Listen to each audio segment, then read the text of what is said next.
Hello students, कैसे हैं आप लोग। आई होप सो के अच्छे ही होंगे। एक बार फिर से हम आपके सामने आ गए हैं बेहतरीन सेशन के साथ। स्टूडेंट्स, हमने आपको क्लास 11th की फिजिक्स को फील कराने का कॉन्ट्रैक्ट लिया हुआ है और उसमें ही उसी सीरीज में हमने आपको सिखाया। सबसे पहले यूनिट मेजरमेंट की बातें, मोशन की बातें, वेक्टर की बातें, motion and plane, projectile motion, work, power energy और ग्रेविटेशन तक हम आपको फील करा चुके हैं खूब अच्छे से। अब उसके बाद हमारा आज का जो टॉपिक है स्टार्ट हो रहा है चैप्टर, उसका नाम रहेगा rotational motion. Very most important topic है, वेरी मोस्ट इंपॉर्टेंट चैप्टर है। स्टूडेंट्स डरते हैं इस चैप्टर से, लेकिन आप नहीं डरेंगे, ठीक है। बस बहुत अच्छे तरीके से अपन फील करेंगे पूरे चैप्टर को, बेसिक से टॉप लेवल तक की आपको बातें सिखाएंगे। तो फिर आप चाहे 11th के साथ साथ चाहे वो जेई हो, नीट हो या एनडीए का एग्जाम हो, उन सभी में आप बहुत अच्छा फील कर पाएंगे इस चैप्टर के साथ। तो स्टार्ट करते हैं बच्चों आज की बातें इस चैप्टर के साथ। हमारी जो बातें होने वाली हैं इस चैप्टर में वो क्या क्या बातें होंगी। सबसे पहले हमारा फर्स्ट जो टॉपिक चैप्टर आने वाला है, चैप्टर का फर्स्ट टॉपिक आने वाला है बच्चा, वो है centre of mass. What is centre of मास, इसके बारे में फील करने वाले हैं अपन। यहां से स्टार्ट होने वाला है अपना topic. Sir, the specific point of the body where all the mass of body is supposed to be contained। मतलब एक ऐसा पॉइंट जहां उस बॉडी का टोटल मास हो सकता है और बॉडी जो है वो उसी के अकॉर्डिंग वहां पर एक्सटर्नल फोर्स से अप्लाई करके मूव करेगी, उसी को अपन बोलते हैं सेंटर ऑफ मास। मतलब सिंपल सी बात है, जैसे मैं बॉडी हूं, तो मेरे जिस पॉइंट पर मेरा टोटल मास कंसीडर किया जाएगा और मेरी बॉडी के जिस पॉइंट पर मेरा टोटल मास कंसीडर किया जाएगा, जिस पॉइंट से एक्सटर्नल फोर्स लगाकर बॉडी मूव करेगी, उसको बोलते हैं सेंटर ऑफ मास।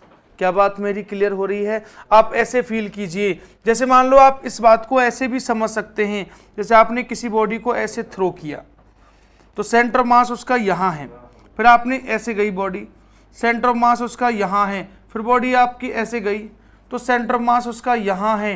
तो ये सेंटर ऑफ मास जिस डायरेक्शन में चल रहा है, बॉडी उसी डायरेक्शन में चल रही है। जैसे मान लो आप ये समझो कि आपके पास ये व्हील है कोई, और ये व्हील रिवॉल्यूशन करके ये आगे बढ़ रहा है, तो सेंटर ऑफ मास की वेलोसिटी इधर साइड में होगी ऐसे। सेंटर ऑफ मास, जैसे आप ये समझिए भैया कि अगर कोई बॉडी बहुत बड़ी है तो उसका जहां मास होगा उस पॉइंट को बोलते हैं सेंटर ऑफ मास। उसको अपन एक तरीके से पॉइंट मास भी कंसीडर कर सकते हैं। ये बात आपको ध्यान रखनी है, क्लियर। दूसरी बात क्या है सेंटर ऑफ मास में, वो आप फील कीजिए। ये तो पहली डेफिनेशन हो गई, इसके अलावा और क्या क्या बातें हो सकती हैं सर। तो पॉइंट नंबर ए में तो अपन इस डेफिनेशन को ही लिख लेंगे, आप लोग भी नोट्स बनाएंगे अच्छे से। पॉइंट नंबर बी में लिखेंगे where mass there centre of mass. जहां मास होगा बेटा वहीं सेंटर ऑफ मास ज्यादा होगा। आप इस बात को ऐसे फील करो सर, जैसे ये कोई आपके पास बॉडी है, अब ये जो रॉड आपको दे रखी है इसका सेंटर ऑफ मास कहां होगा, बिल्कुल मिडिल में होगा। अब मैंने क्या करना है, मैंने इधर साइड में इसमें लोड बढ़ा दिया। जब मैंने इस साइड में बेटा लोड बढ़ा दिया है ना, तो आप समझ रहे हैं कि जो सेंटर ऑफ मास है वो इस साइड शिफ्ट हो जाएगा, क्योंकि जिधर मास ज्यादा होगा उधर सेंटर ऑफ मास भी ज्यादा होगा, ठीक है। अगर मैंने क्या करना है, मैंने इस लोड को इधर और ज्यादा इंक्रीज कर दिया, लोड लो, तो अब आप समझ पा रहे हैं कि अब सेंटर ऑफ मास किधर फिक्स होगा। फिर अब सेंटर ऑफ मास शिफ्ट हो जाएगा बेटा जी, जिधर मास ज्यादा होगा उधर सेंटर ऑफ मास होगा। जैसे पेन है, पेन को मैंने ऐसे अपने हाथ पर रखा हुआ है ऐसे, तो अब ये पेन ना इधर से भी एयर में इधर से भी एयर में है, लेकिन ये मेरे फिंगर पर आराम से रेस्ट में है। क्यों?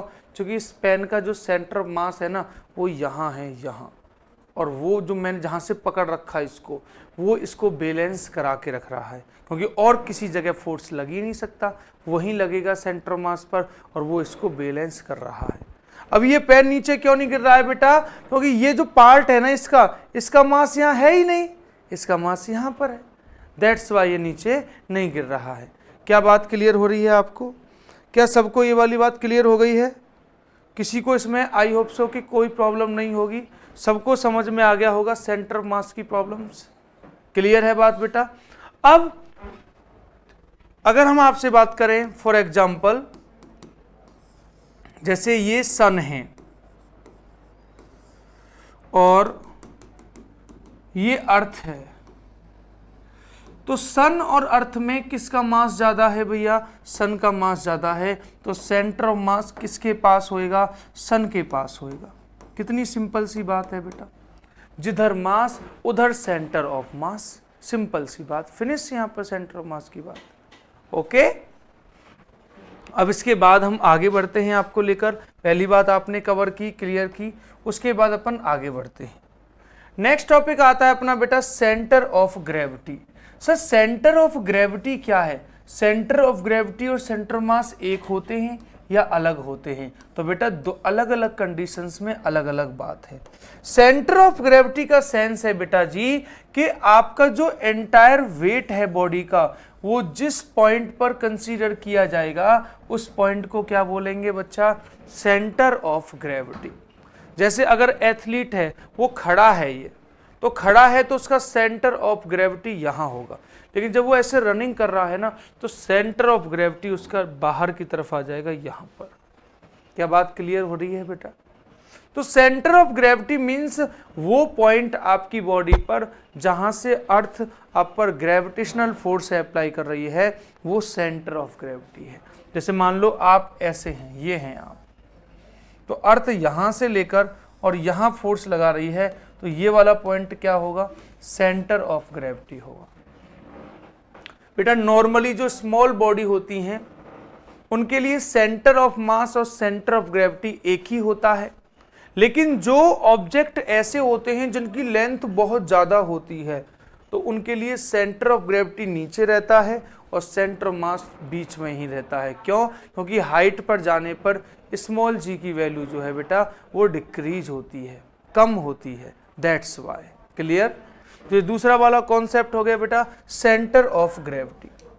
अब हम बात करते हैं इसके बाद आगे की बात फील करते हैं। सेंटर मास हमने पढ़ लिया, सेंटर ऑफ ग्रेविटी पढ़ लिया, अब हम सेंटर मास फाइंड कैसे करेंगे इस बात पर फोकस करते हैं। तो सबसे पहले फर्स्ट हेडिंग है हमारी centre of mass of two particle system. जैसे सपोज दैट बेटा जी अपने पास एक मास है m1 और बेटा जी एक मास है अपने पास m2, और ये जो m1 और m2 मासेज हैं ये दोनों यहां से कितनी डिस्टेंस पर हैं बच्चों? r डिस्टेंस पर है। इसका जो सेंटर ऑफ मास होगा बेटा जी वो सपोज दैट यहां है, सेंटर ऑफ मास यहां है। ये डिस्टेंस है बेटा जी r1 और ये डिस्टेंस क्या है बेटा जी r2। तो डिस्टेंस r1 और r2 हो चुकी है सेंटर ऑफ मास की। अब यहां से हम फील करने वाले हैं आगे। तो बेटा सिंपल सी बात है, अभी मैंने आपसे क्या बोला था थोड़ी देर पहले कि भाई जहां मास होता है वहीं सेंटर ऑफ मास होता है। अब जैसे मान लो m1 की वैल्यू ज्यादा है तो सेंटर ऑफ मास किसके पास होएगा? m1 के पास होएगा। और अगर m2 की वैल्यू ज्यादा है तो सेंटर ऑफ मास m2 के पास होगा। यानी सिंपल सी बात है, हम यहां से बोल सकते हैं यहां पर कि distance between mass and centre of mass directly inversely proportional to mass. Mass ज्यादा होगा डिस्टेंस कम होगा, मास कम होगा डिस्टेंस ज्यादा होगा। क्लियर? तो ये सीधी सीधी बात है, डिस्टेंस बिटवीन मास जो है वो इनवर्सली प्रोपोर्शनल होती है किसके? उसके मास के। यानी आप यहां से समझ पा रहे हैं सर कि जो r होगा वो प्रोपोर्शनल किसके हो जाएगा? 1/m के।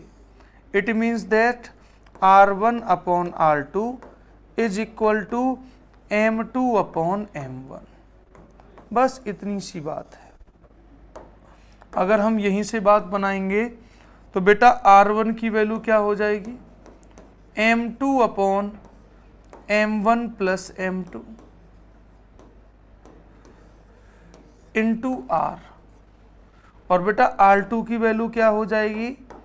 m1/m1 plus m2 into are. तो ऐसे अपन सेंटर ऑफ मास की डिस्टेंस निकाल सकते हैं मासेस के कंपैरिजन में, और इस टाइप के क्वेश्चंस को इजीली अपन सॉल्व कर सकते हैं। तो 2 पार्टिकल के सिस्टम का अगर सेंटर मास पूछेगा तो सीधे सीधे आप क्वेश्चन सॉल्व कर लोगे, इसमें कोई दिक्कत वाली बात नहीं है, आप ऐसे फाइंड कर सकते हो। क्लियर? क्वेश्चन में आपको फील कराऊंगा तो टेंशन बिल्कुल ना करें, क्वेश्चन आपको जरूर फील कराए जाएंगे, आपको सारी बातें बताई जाएंगी। पहले ये बताओ, इसमें किसी को कोई प्रॉब्लम नहीं है? पॉज करके स्क्रीनशॉट ले ले और पूरी बात को फील कर ले।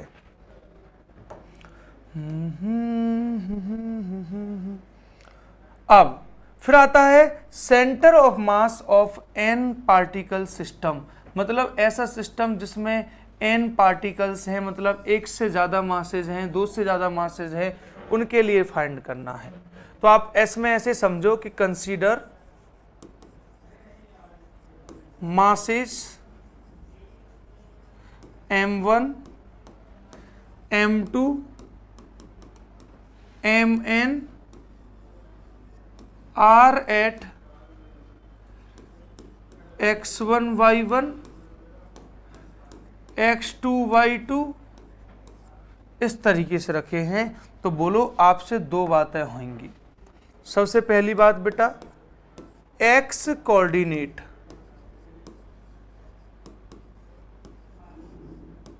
Of centre of mass is equal to, जिसे हम XCM से रिप्रेजेंट कर लेंगे बेटा, और वो होगा m1 x1 m2 x2 mn xn, कितनी भी हो सकते हैं, अपॉन में m1 plus m2 plus dot dot dot mn।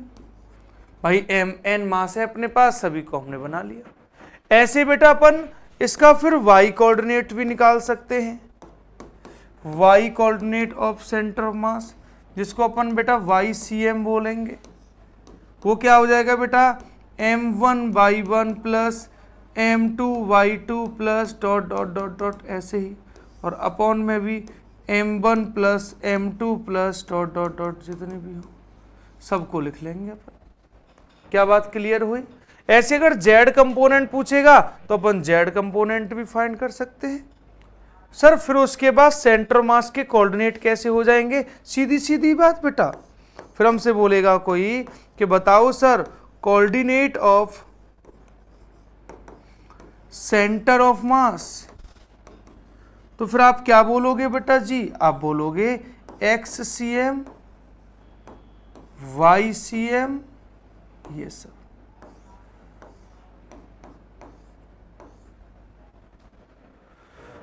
X coordinate Y coordinate, और इस तरीके से आप लोग यहां से बातें कर सकते हो, कोई दिक्कत वाली बात नहीं है। आप अच्छे से इजीली आप ऐसे कॉन्सेप्ट को फील कर सकते हैं। आई होप सो कि आप सभी को ये समझ में आ रहा होगा, जो मैं आपको लिखवा रहा हूँ, पढ़ा रहा हूँ, यहाँ पर फील करा रहा हूँ, वो सब आपको समझ आ रहा होगा, इसमें कोई दिक्कत वाली बात नहीं है। क्या बात क्लियर हो रही है? सबको ये क्लियर हो रहा है बेटा? इसमें कोई दिक्कत तो नहीं है? अभी हम क्वेश्चंस करेंगे तब आपको और अच्छे से फील कराएंगे। कॉन्टिन्यूअस मास डिस्ट्रीब्यूशन की बातें मैं आपको फिर बताऊंगा। पहले मैं आपको जो मैंने अभी तक आपको सेंटर मास में पढ़ाया है उसके बेसिस पर क्वेश्चंस कैसे बनते हैं वो फील कराता हूं। आ जाओ बेटा इस क्वेश्चन पर, पढ़ो बेटा। 2 object of mass 10 and 20 kg are connected to 2 ends of a rigid rod of length 10 metre. Means आपके पास एक मास है m1 इज इक्वल टू 10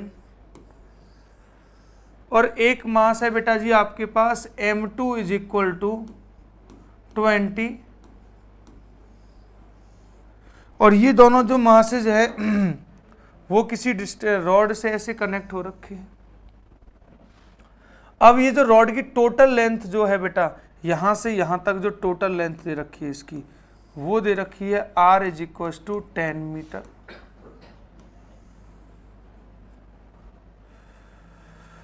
अब अगर हम यहां से बात करेंगे बेटा, तो मान लो सेंटर मास इसका यहां है, किसके पास होगा? m2 के पास होगा, जो बड़ा होगा उसके पास होगा। तो ये डिस्टेंस क्या हो जाएगी बेटा? r1, ये डिस्टेंस तो r2 है। अब आपसे डिस्टेंस क्या पूछिए क्वेश्चन में, पढ़ो।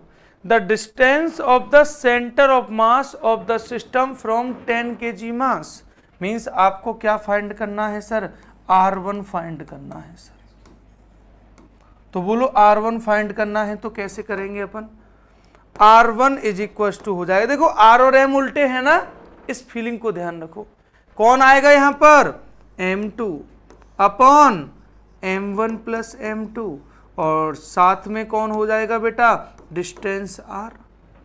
m2 की वैल्यू कितनी है 20 अपॉन 10 प्लस 20, और r की वैल्यू कितनी है बेटा 10, तो ये हो जाएगा बेटा अपने पास 20 अपॉन 3, बोले तो 6.67 मीटर, ये हो जाएगा। तो सेंटर मास की जो डिस्टेंस है वो m1 से यानी 10 kg से कितना डिस्टेंस पर है, 6.67। अगर हमें 20 से पूछा होता तो अपन r2 फाइंड करते, तो r2 क्या हो जाता है यहाँ पर, m1 upon m1 plus m2, और साथ में कौन हो जाता बेटा, r हो जाता। तो आप इस टाइप के क्वेश्चंस फील कर पाएंगे भला, ये इस टाइप का वेरिएशन है जो आपको ध्यान रखने हैं। सेंटर मास्ट में फर्स्ट टाइप का वेरिएशन मैंने आपको फील कराया है, आपको ये ध्यान रखना है बेटा जी, क्लियर। अब मैं आपको एक और वेरिएशन फील कराता हूं, ध्यान देंगे इस वाले कॉन्सेप्ट पर। ये देखो, एक इस टाइप का क्वेश्चन अपने पास बन सकता है सर, वो क्वेश्चन जो आपने इससे पहले अभी हुआ है उसको पॉज करके स्क्रीनशॉट लेके आप क्वेश्चन को दोबारा से फील कर सकते हैं, खुद से उसको लिख सकते हैं, नोट्स बना सकते हैं, बहुत अच्छे से अपने चीज़ों को प्रिपेयर कर सकते हैं, क्योंकि आपको बहुत अच्छे से मैं सिखाने की कोशिश कर रहा हूं, और आप अगर इसको सीखेंगे तो बहुत अच्छी अच्छी बातें आप यहाँ से कर पाएंगे। Is that clear. अब नेक्स्ट क्वेश्चन आपके सामने आ गया है, फटाफट से सभी बच्चे क्वेश्चन को पढ़ें।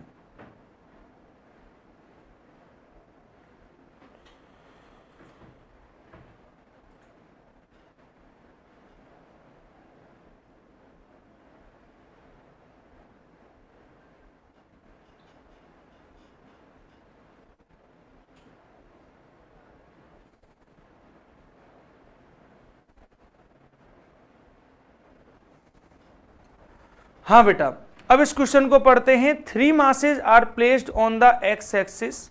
ओके, 3 मासेज हैं, एक्स एक्सिस पर हैं, तो आप तो चाहो तो फोटो ही बना लो, और क्या अच्छे से फील होगा। तो आपको एक्स ये हो गया बेटा, वाई ये हो गया। पहला मास है बेटा यहाँ पर आपका m1 बोल देता हूँ इसको, 300, ये ओरिजिन पर है। दूसरा मास है बेटा अपने पास m2 है, वो है 500, ये कहाँ पर है, x इक्वल्स टू 40 पर है। और थर्ड मास है बेटा आपका 400 है ना, ये है m3 इक्वल्स टू 400 है, और ये यहाँ रखा हुआ है। अब आप बताइए, ये तो ओरिजिन है तो इसके पॉइंट्स क्या क्या हो जाएंगे, 0,0। अगर इसकी बात करें बेटा तो इसके पॉइंट्स क्या हो जाएंगे, ये कितने पर है, 40 पर, तो ये हो जाएगा 40,0। और तीसरा क्या है, 70 पर है, तो इसके क्या हो जाएंगे, 70,0। ये हो गया। अब आप समझ पा रहे हैं सर, इनको क्या बोला जाएगा आपके लिए, x1 y1, इनको क्या बोला जाएगा आपके लिए, x2 y2, इनको क्या बोला जाएगा आपके लिए, x3 y3। भाई 2 मासेस का निकालना है तब तो उस फॉर्मूले से निकाल लो, लेकिन अगर 2 से ज़्यादा हैं तो फिर तो सिस्टम ऑफ n पार्टिकल्स वाला फॉर्मूला लगाओ और इस टाइप के क्वेश्चंस को सिंपल वे में कर जाओ। आओ बेटा कैसे फील करते हैं। सबसे पहले अपन यहाँ फील करते हैं आपके लिए, x कोऑर्डिनेट आएगा, x coordinate of centre mass xcm, m1 x1 m2 x2 plus m3 x3 upon में m1 plus m2 plus m3। ये आया बेटा पहले वाले का आंसर। m1 की वैल्यू कितनी है बेटा इसमें, 300। x1 की वैल्यू कितनी है बेटा, m2 की वैल्यू कितनी है, x2 की वैल्यू, m3 की वैल्यू x3 की वैल्यू अपॉन में m1 300 प्लस 500 प्लस 400, ये हो गया बेटा XCM। और YCM क्या हो जाएगा बेटा जी, यहाँ तो 0 ही 0 है, यहाँ भी y1 0, y2 0, y3 0, तो फिर y कोऑर्डिनेट क्या हो जाएगा 0। फिर आपसे पूछ रहे हैं ना कि डिस्टेंस फ्रॉम सेंटर क्या होगा, तो भाई डिस्टेंस फ्रॉम ओरिजिन है ना, ये तो पूछा है आपसे, डिस्टेंस फ्रॉम ओरिजिन, बोलो कितना, 5 4 जा 20 और वो कितना बेटा 28, तो ये 20 और 28 हो जाएगा बेटा 58, 1 2 3 अपॉन में 5 और 3 8, 8 और 4 12, 1200, 0 0 0 0। इसको सॉल्व करेंगे बेटा 580 अपॉन 12 को, ये हमारे पास किस में आंसर आ जाएगा बेटा सेंटीमीटर में। इतनी डिस्टेंस पर है सेंटर ऑफ मास। समझ पा रहे हैं आप लोग? तो ऐसे क्वेश्चंस को हम यहाँ इजीली सॉल्व कर सकते हैं। क्लियर? तो ये इस टाइप के क्वेश्चन बनते हैं सिस्टम ऑफ से। पॉज करिए, आप स्क्रीनशॉट लीजिए और क्वेश्चन फिर आपका हो जाएगा। नेक्स्ट क्वेश्चन फिल कराने जा रहा हूं मैं आपको। ये वाला क्वेश्चन तो अभी हम आगे करने वाले हैं। ये क्वेश्चन फिल कीजिए, बहुत ही प्यारा क्वेश्चन है आपके लिए।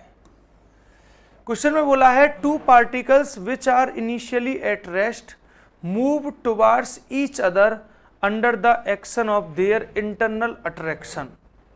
If their speed are v and 2v at any instant the speed of centre of mass of the system will be. Question बहुत ही प्यारा है। ये जो पार्टिकल्स है ना दोनों, वो किसकी वजह से मोशन कर रहे हैं, under the action of their internal attraction, under the action of their internal attraction. ये जो लिख रहे हो ना, आप समझ रहे हो ना इंटरनल अट्रैक्शन, ये समझो। इससे ये पता चलता है बेटा कि here external force is equal to 0, then acceleration of center of mass also will be 0. That's why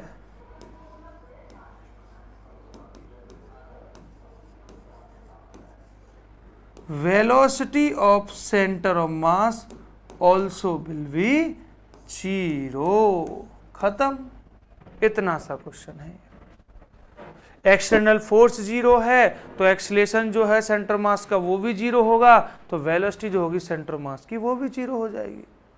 और इससे इस टाइप के क्वेश्चंस इजीली आपके लिए यहाँ पर सॉल्व हो सकते हैं। क्या बात क्लियर हो रही है? सब लोग ऐसे क्वेश्चंस कर पाएंगे भला? कोई दिक्कत नहीं होनी चाहिए बेटा किसी बच्चे को इस टाइप के प्रॉब्लम्स को सॉल्व करने में भला। अब हम आपको फील कराते हैं दूसरे टाइप के क्वेश्चंस। अच्छा, अभी तो अपन उस वाले क्वेश्चंस को नहीं कर पाएंगे, ये वाला भी अभी हम बाद में करेंगे।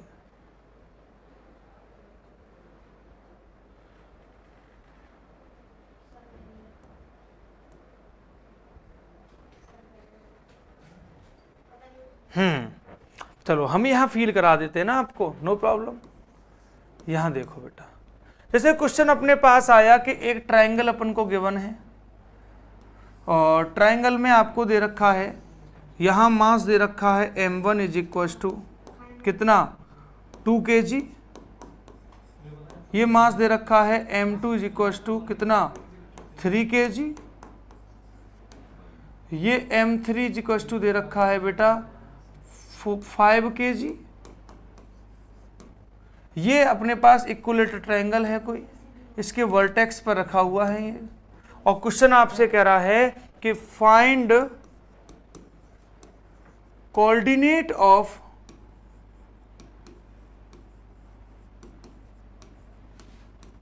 There centre of mass. Centre of मास के कोऑर्डिनेट्स फाइंड करने हैं अपन को। तो देखो बेटा, इस टाइप का क्वेश्चन, अब अलग लेवल का, मैंने आपको हर टाइप का अलग वेरिएशन फील करा रहा हूं बेटा। सेंटर ऑफ मास के कोऑर्डिनेट्स क्या होंगे? सेंटर ऑफ मास क्या है? एक पॉइंट है, उसके अपन कोऑर्डिनेट्स फाइंड करते हैं। तो जब हम उसके कोऑर्डिनेट्स फाइंड करते हैं बेटा जी, तो आप समझ पा रहे होंगे कि हमें यहां से किसी एक पॉइंट को कोऑर्डिनेट ज्योमेट्री के लिए ओरिजिन पर कंसीडर करना पड़ेगा। हमें मानना पड़ेगा कि ये एक्स एक्सिस हो गया ऐसे, और ये बेटा जी आपके लिए वाई एक्सिस हो गया ऐसे। ये अपन को यहाँ पर लेट करना पड़ेगा, कोऑर्डिनेट्स बनाने पड़ेंगे एक के, तब बातें स्टार्ट होंगी। अब देखो कितना सिंपल है ये क्वेश्चन बेटा जी, कि अगर ये 0,0 है, ये ए है, तो ये क्या हो जाएगा बेटा जी, a,0। इसके कोऑर्डिनेट्स बनवाओ, इसके, आप समझ पा रहे हैं ना, ये हाफ है, तो ये वाला कोऑर्डिनेट क्या हो जाएगा इसका, a/2। ये वाला निकलवाने के लिए पहले इस एंगल की बात करो, 60 डिग्री, ये हाइट हो गई h, ये हो गया हाफ a/2। तो अब हम इसमें बात करें तो tan 60 is equal to perpendicular upon base. tan 60 की value √3 is equal to h upon a/2। तो h इज इक्वल टू क्या हुआ, √3 a/2।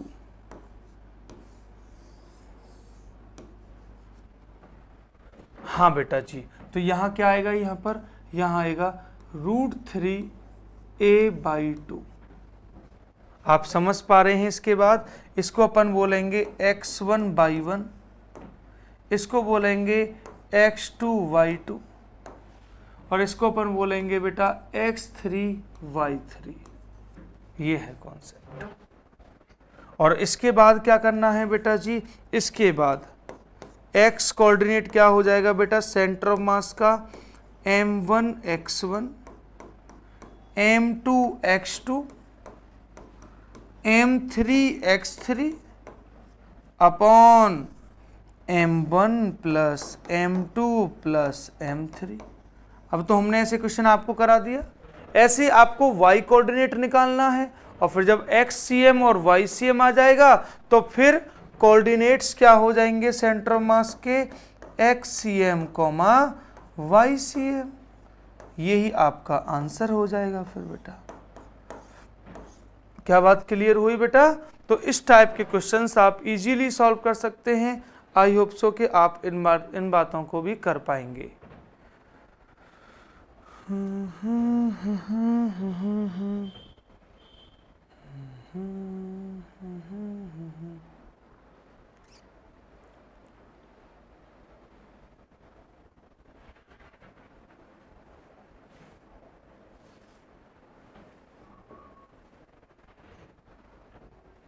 तो आप लोग कर पाएंगे ऐसे क्वेश्चंस बेटा।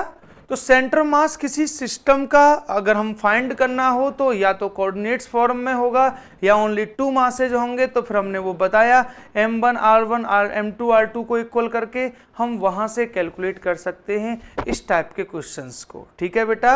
अब हम बात कर रहे हैं कुछ ऐसी बॉडी हैं, ये तो सिस्टम था मासेज का, जैसे m1 m2 m3 का।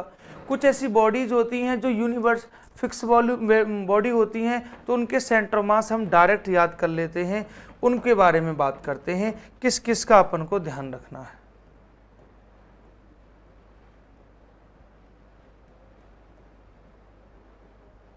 जी सर, इसे बोलते हैं centre of mass of a continuous mass distribution.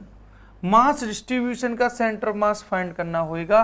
तो सबसे पहली बात तो आप इसमें यह ध्यान रखें, पॉइंट नंबर ए, तो कि इसमें जैसे आपको सेंटर ऑफ मास के लिए बात करें तो for symmetric bodies like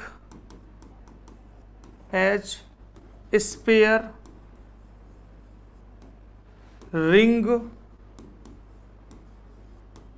disc, मतलब जो सिमेट्रिक हैं, centre of mass will B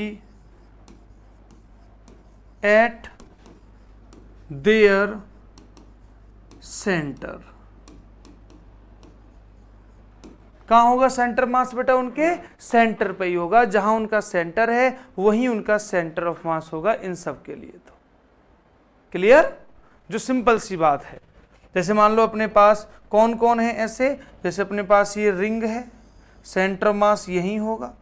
जैसे अपने पास डिस्क है, अब डिस्क कैसे होती है? ऐसे होती है ना, इस तरीके से डिस्क है, तो इसका सेंटर मास भी बेटा यहीं होगा। अपने पास स्फीयर है, चाहे होलो स्फीयर हो चाहे सॉलिड स्फीयर हो, सेंटर मास वहीं होगा। सिलेंडर का सेंटर मास सेंटर पे ही होगा। तो ये जो परफेक्ट हमारी सिमेट्रिक बॉडी है, कंप्लीट है, उसका सेंटर मास वहीं रहेगा। लेकिन जो कंप्लीट नहीं है, जैसे hemisphere, semicircular ring, semicircular disc, उनका सेंटर मास अलग अलग होगा। उसको अपन को ध्यान रखना है। तो ये वाली बात तो पहली हो गई। ठीक है बेटा, पॉज करके नोट कर लीजिए इस बात को। अब उसके बाद नोट्स बनाओ, फील करो बहुत अच्छे से सारी बातें। सबसे पहले हमने आपको बताया सेंटर ऑफ मास किसका बेटा जी? आपको centre of mass of any triangle जिसकी हाइट दे रखी है h, तो जो सेंटर मास होगा वो h/3 डिस्टेंस पर होगा। यहां से ये है सेंटर मास। जो उसका बेस है, बेस से h/3 डिस्टेंस पर है। पॉज करो, स्क्रीनशॉट लो, कुछ पूरे अच्छे से रिवाइज करना है सारी बातों को। क्लियर?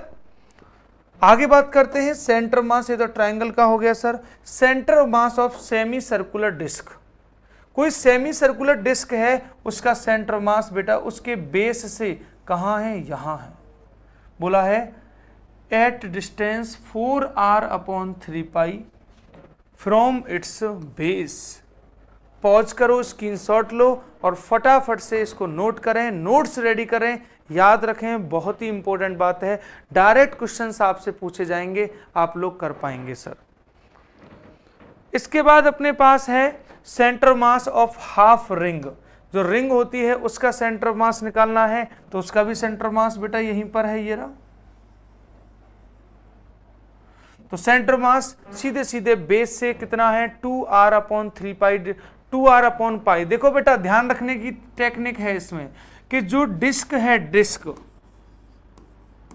उसका मास डिस्ट्रीब्यूशन ज्यादा होता है तो उसका होगा 4r/3π। और जो रिंग है, हाफ की बात हो रही है, कंप्लीट का तो सेंटर पे हो जाएगा ना, उसका होगा कितना?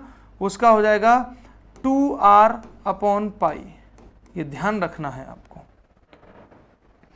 उसके बाद आगे बढ़ते हैं आपको लेकर बेटा नेक्स्ट, सेंटर मास किसका? सॉलिड हेमीस्फीयर का। तो सॉलिड हेमीस्फीयर जैसे होगा कोई, ये है जैसे अपने पास सॉलिड हेमीस्फीयर,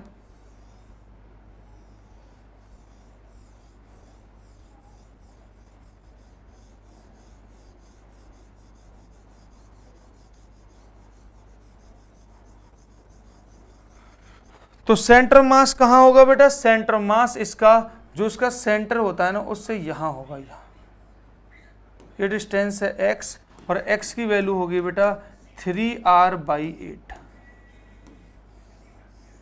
ये होगा बेटा सेंटर मास इसका।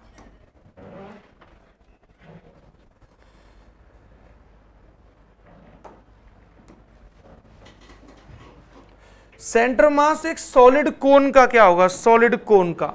जैसे मान लो ये कोन है, बर्थडे की टोपी जैसा होता है, इसको अब वो बोलोगे ना आइसक्रीम जो होती है वो है, क्योंकि सॉलिड है ना, ये हॉलो थोड़ी ना है। ये इसका सेंटर हो गया, तो यहां होगा, यहां ये x डिस्टेंस हो गई। तो आप बोलोगे x की वैल्यू हो जाएगी 3h/4। ये h क्या है बेटा? इसकी h इसकी हाइट है। ये जो कोन बना हुआ है ना, इसकी हाइट है h, ये है। तो आप ध्यान रखेंगे, सीधे सीधी बात है, आपको ये सब ध्यान रखना है। इनको पॉज करके स्क्रीनशॉट लें, नोट्स बनाएं। इन बॉडीज के आपको डायरेक्ट सेंटर मास अप्लाई करने पड़ेंगे बेटा, जो सेंटर मास आपको यहाँ पर सीधे सीधे आपको बनाए जाएंगे। क्लियर? तो आप लोग ध्यान रखेंगे इसको। सीधे सीधे आपके पास क्वेश्चन आएगा बेटा कि आपसे सेंटर मास बताओ इसका। तो मैंने आपको आज की क्लास में आपको ये फील कराया है कि centre of mass upon find करते कैसे हैं। एक टू बॉडीज के सिस्टम का होगा तो उसके लिए अलग फॉर्मूला है, हमने सिस्टम ऑफ मासेस के लिए बताया उसका फॉर्मूला अलग है, अलग अलग टाइप की है। नेक्स्ट क्लास में हम आपको सेंटर ऑफ मास से रिलेटेड बहुत सारे क्वेश्चंस को फील कराएंगे, पूरा application of centre mass feel कराएंगे आपको, कैसे हम सेंटर मास से कितने टाइप के क्वेश्चंस बन सकते हैं। लेकिन आज की जो क्लास हमने कराई है इसका पूरा आपको रिवीजन करना है, तभी आपको नेक्स्ट क्लास में बहुत ज़्यादा फील आने वाला है। ठीक है बेटा, तो मिलते हैं आपसे नेक्स्ट क्लास में और फीलेबल कॉन्सेप्ट के साथ। तब तक आप अपना ख्याल रखें, इसी तरीके से पढ़ाई करते रहें। जय हिंद, जय भारत।